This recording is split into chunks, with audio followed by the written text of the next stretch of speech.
جو ماننے والے ہوتے ہیں اللہ کے یہاں ان کا بڑا رتبہ اور اللہ کے یہاں ان کا بڑا مقام ہوتا ہے.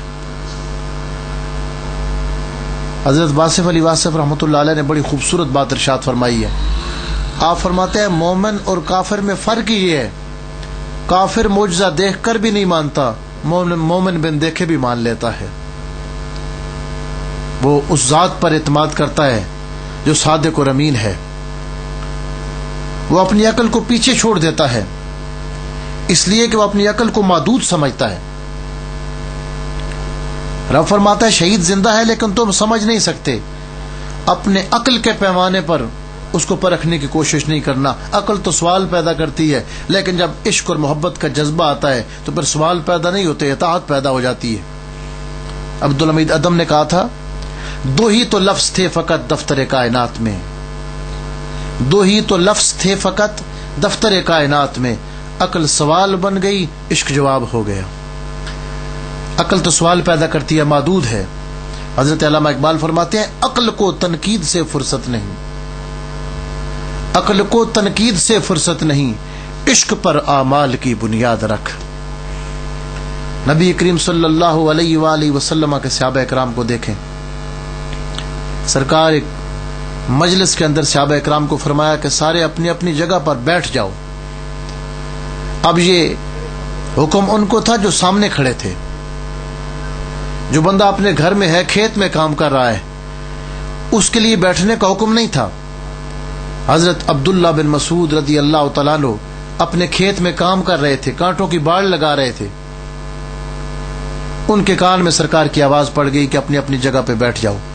جناب عبداللہ بن مسعود وہی کانٹوں کی باڑ کے اوپر بیٹھ گئے. اتنا بھی نہیں کیا کہ تھوڑا سائیڈ پہ ہو کر نرم زمین پہ بیٹھ جائے، کانٹوں کے اوپر بیٹھ گئے. حکم ان کو نہیں تھا، حکم تو سامنے والوں کو تھا. جب وہ بیٹھ گئے بعد میں کسی نے پوچھا عبداللہ بن مسعود آپ کو تو حکم ہی نہیں تھا، یہ تو سامنے والوں کو حکم تھا بیٹھنے کا، آپ کانٹوں کے اوپر فوراً بیٹھ گئے. فرمایا حکم تھا یا نہیں تھا؟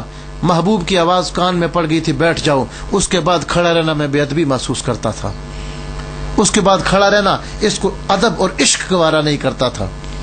صحابہ اکرام مقام عشق پر تھے. محبت جب اس مقام پہ چلی جائے جس میں نفع اور نقصان کی سوچ نہ ہو، اسی کو عشق کہا جاتا ہے. اقبال فرماتے ہیں پختہ ہوتی ہے اگر مصلحت اندیش ہو عقل. عقل جتنی مصلحت کو دیکھے، جتنے فائدے کو دیکھے اتنی پختہ ہوتی ہے. پختہ ہوتی ہے اگر مصلحت اندیش ہو عقل. عشق ہو مصلحت اندیش تو ہے خام ابھی.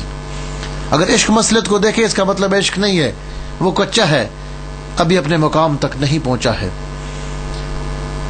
اللہ پاک نے فرمایا شہید زندہ ہے، اپنی عقل کے ذریعے اس کو جاننے کی کوشش نہ کرنا. لا تشعرون، وہ تمہارے شعور میں نہیں آ سکتا.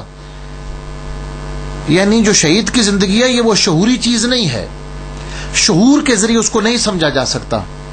شعور کیا ہوتا ہے؟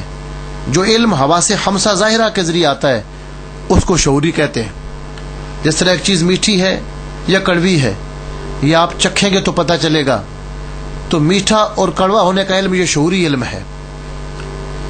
انسان کے اندر 5 ظاہری حواس ہیں. دیکھنے کی قوت جس کو قوت باصرہ کہا جاتا ہے، سونگنے کی قوت جس کو قوت شامہ کہا جاتا ہے، سننے کی قوت جس کو قوت سامعہ کہا جاتا ہے، چکھنے کی قوت جس کو قوت ذائقہ کہا جاتا ہے، اور 5ویں قوت ہے قوت لامسہ، چھونے کی قوت. چھو کے گرمی اور سردی کا احساس ہوگا، چکھ کے چیز کے ذائقے کا احساس ہوگا، یہ میٹھی ہے، یہ کڑوی ہے کہ کھٹی ہے.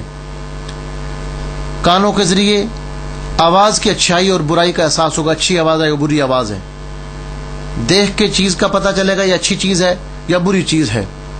سونگنے سے بو اور بدبو اور خوشبو کا احساس ہوگا. تو جو ان حواس کے ذریعے علم آتا ہے اس کو شعوری علم کہتے ہیں. سونگ کے آپ نے کسی چیز کی خوشبو کو اچھا محسوس کر لیا، آپ کو اس کا علم آ گیا، یہ شعوری علم ہے. سن کے آپ نے آواز کو پہچان لیا، یہ شعوری علم ہے. چکھ کے آپ نے ذائقے کو پہچان لیا، یہ شعوری علم ہے. شعور کے ذریعے، حواس خمسہ ظاہرہ کے ذریعے شہید کی زندگی کا علم نہیں آ سکتا، لیکن کوئی اللہ کے ایسے بندے ہوں جو شعور سے گزر کر لا شعور میں چلا جائیں، اللہ انہیں شہید کی زندگی کی حقیقت کا علم بھی عطا فرما دیتا ہے۔ یہ سب کے لیے نہیں ہے کہ شہید کی زندگی کا ان کو علم نہیں ہوتا، یہ شعور والوں کے لیے۔ لا تشعرون، تم شعور نہیں رکھتے۔ کچھ ایسے لوگ ہوتے ہیں اللہ تعالیٰ کے مقرب اور اللہ کے محبوب، جو انبیاء کی اتباع میں، انبیاء کی غلامی کر کے وہ شعور کی دنیا سے گزر کر لاشعور کی دنیا میں چلے جاتے ہیں، اللہ انہیں حقائق اشیاء کا علم عطا فرماتا ہے۔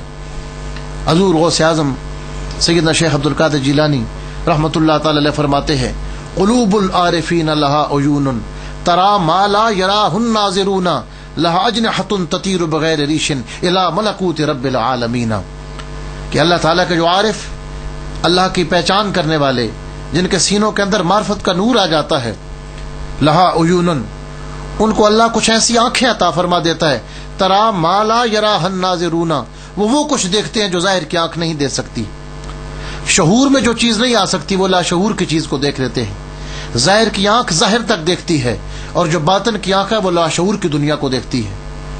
لہا اجنحۃ تطیر بغیر ریش الی ملکوت رب العالمین، اللہ نے انہیں کچھ ایسے روحانی پر عطا فرمائے ہوتے ہیں جن کے ذریعے وہ اللہ تعالیٰ کے عالم ملکوت کی طرف سیر کرتے ہیں، وہ خدا کی کائنات میں گھومتے ہیں۔ دیوانے کی نظروں کو جہاں دیکھ رہا ہے، دیوانہ خدا جانے کہاں دیکھ رہا ہے۔ ظاہر کی آنکھ ظاہر تک دیکھتی ہے، وہ شعوری دنیا کا احساس رکھتی ہے، اور باطن کی آنکھ وہ باطن اور لاشعور کی دنیا کو بھی دیکھتی ہے۔ تو شہید کی زندگی یہ شعور میں نہیں آ سکتی، عقل میں نہیں آ سکتی، تو عقل کو تنقید سے فرصت نہیں، عشق پر اعمال کی بنیاد رکھ۔ حضرت امام اعظم سیدنا امام ابو حنیفہ رحمۃ اللہ تعالی علیہ جب آپ مدینہ تشریف لائے تو مدینہ طیبہ میں آپ کی ملاقات حضرت امام باقر علیہ السلام سے ہوئی، جو امام زین العابدین کے صاحبزادے، امام علی مقام امام حسین شہید کربلا کے پوتے ہیں۔ امام اعظم بڑے صاحب مقام اور صاحب رتبہ شخصیت تھے۔ اللہ تعالیٰ نے آپ کو بہت نعمتوں سے نوازا تھا، اور اللہ تعالیٰ کی جس بندے پر نعمتیں زیادہ ہوتی ہیں اس کے حاسد زیادہ پیدا ہو جاتے ہیں۔ اللہ تعالیٰ اپنے بندوں کو آزماتا ہے کہ ان کے حسد کرنے والے، ان کے دشمن پیدا ہو جاتے ہیں، اور بندہ جب صبر کرتا ہے تو اللہ تعالیٰ اپنے بندے کو اپنا قرب عطا فرماتا ہے۔ عبادت کے ذریعے بندہ رب کے قریب جاتا ہے، اور صبر جب بندہ کرتا ہے تو رب بندے کے قریب آ جاتا ہے۔ ان اللہ مع الصابرین۔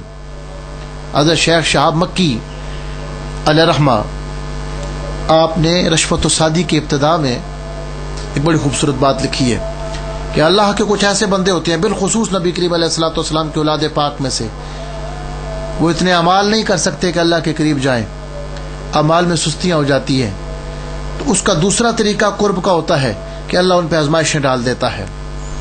وَكَذَلِكَ جَعَلْنَا لِكُلِّ نَبِيٍّ عَدُوًّا مِنَ الْمُجْرِمِينَ، ہم نے ہر نبی کا ایک دشمن مجرمین میں سے پیدا کر دیا ہے۔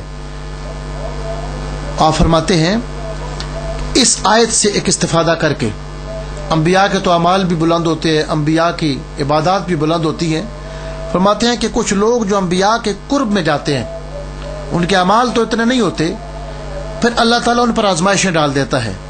جب ان پر آزمائشیں آتی ہیں تو